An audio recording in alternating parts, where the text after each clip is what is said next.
Welcome to Rozani Designs Masquerade 2026. I'm working on some mask making projects, but they are in different stages of progression. So I work on other things. And it's chilly weather outside. So I find this especially heartwarming that you could be here with me, Rozani, as I show you a few works in progress. Now this one I've made in two pieces. One is the front of the mask and the other is the cardstock backing, which will be attached together and then a stem will be added. You could also use tacky glue or white PVA glue. This will give it stability and add firmness. And this will help you get started with your stylized stem mask, created from my illustrated master pattern.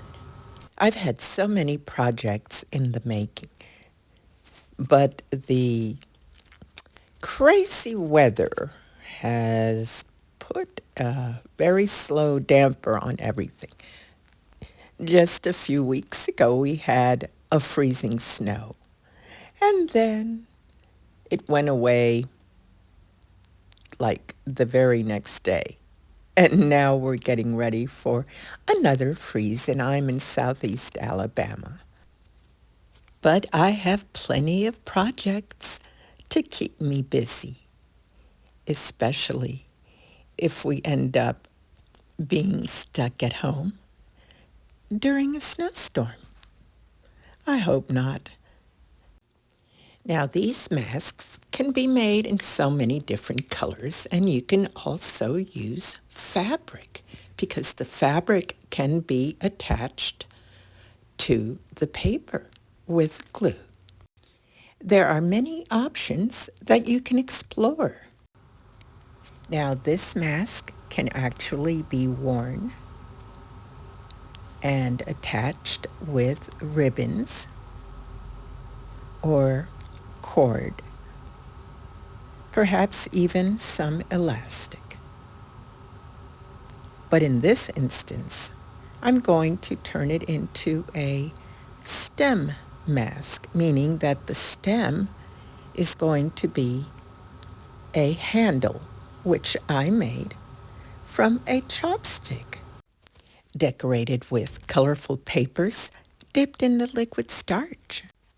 But on this very frigid day, I decided to work on this project, which I started back in December. Our temperatures fluctuate.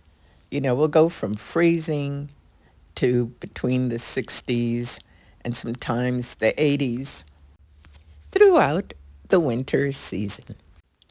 And today, the winter chill has returned, and no telling if we are going to have snow or not. So I decided this is a great time to work on some of my glass jars that I've accumulated. That having been said, I'm doing this one in between projects that are drying.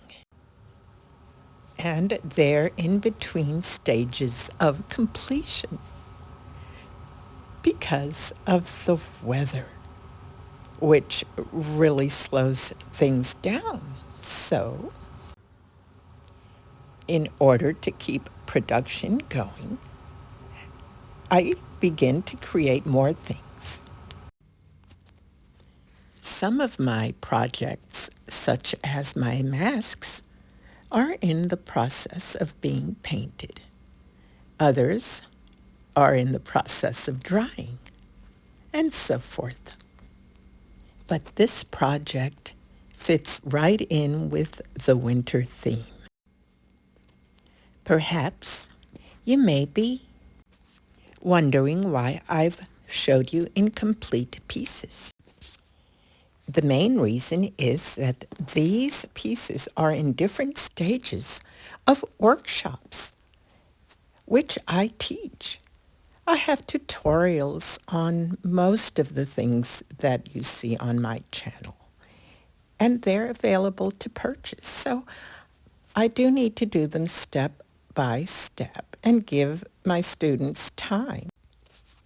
For the drying process, especially if it's a papier mâché project, and I do go back to post them on YouTube so that my viewers like you can enjoy seeing the completed projects.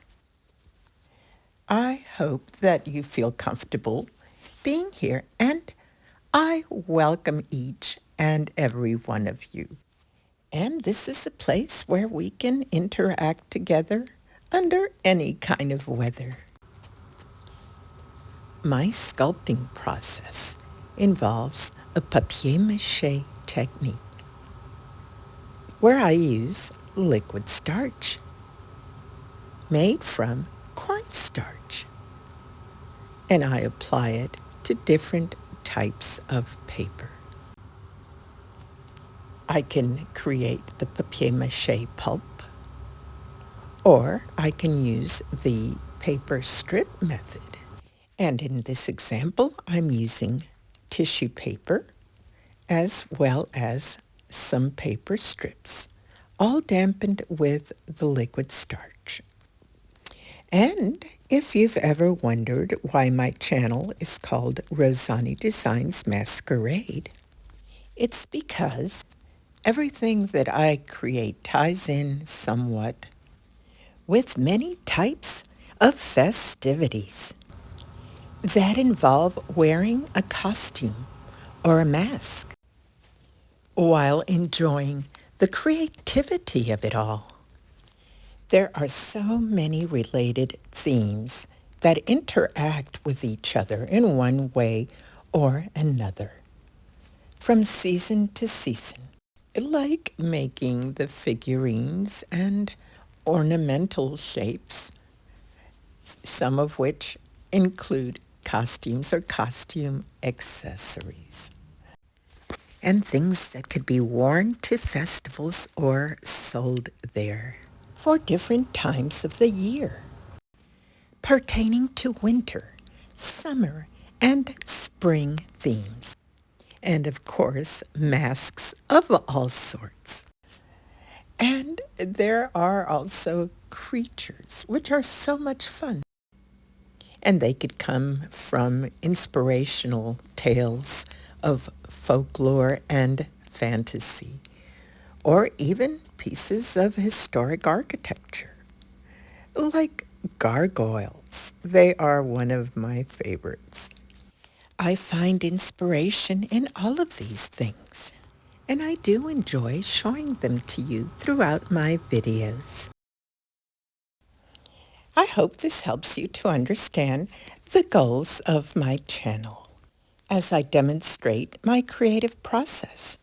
I thank you and appreciate you being here with me, and I hope that you'll be inspired to create something or to try my papier-mâché techniques or mask making. I welcome any comments or questions about my papier-mâché techniques, my mask making, and any of my workshops and mini courses. Thanks again for being here, and I hope to see you next time.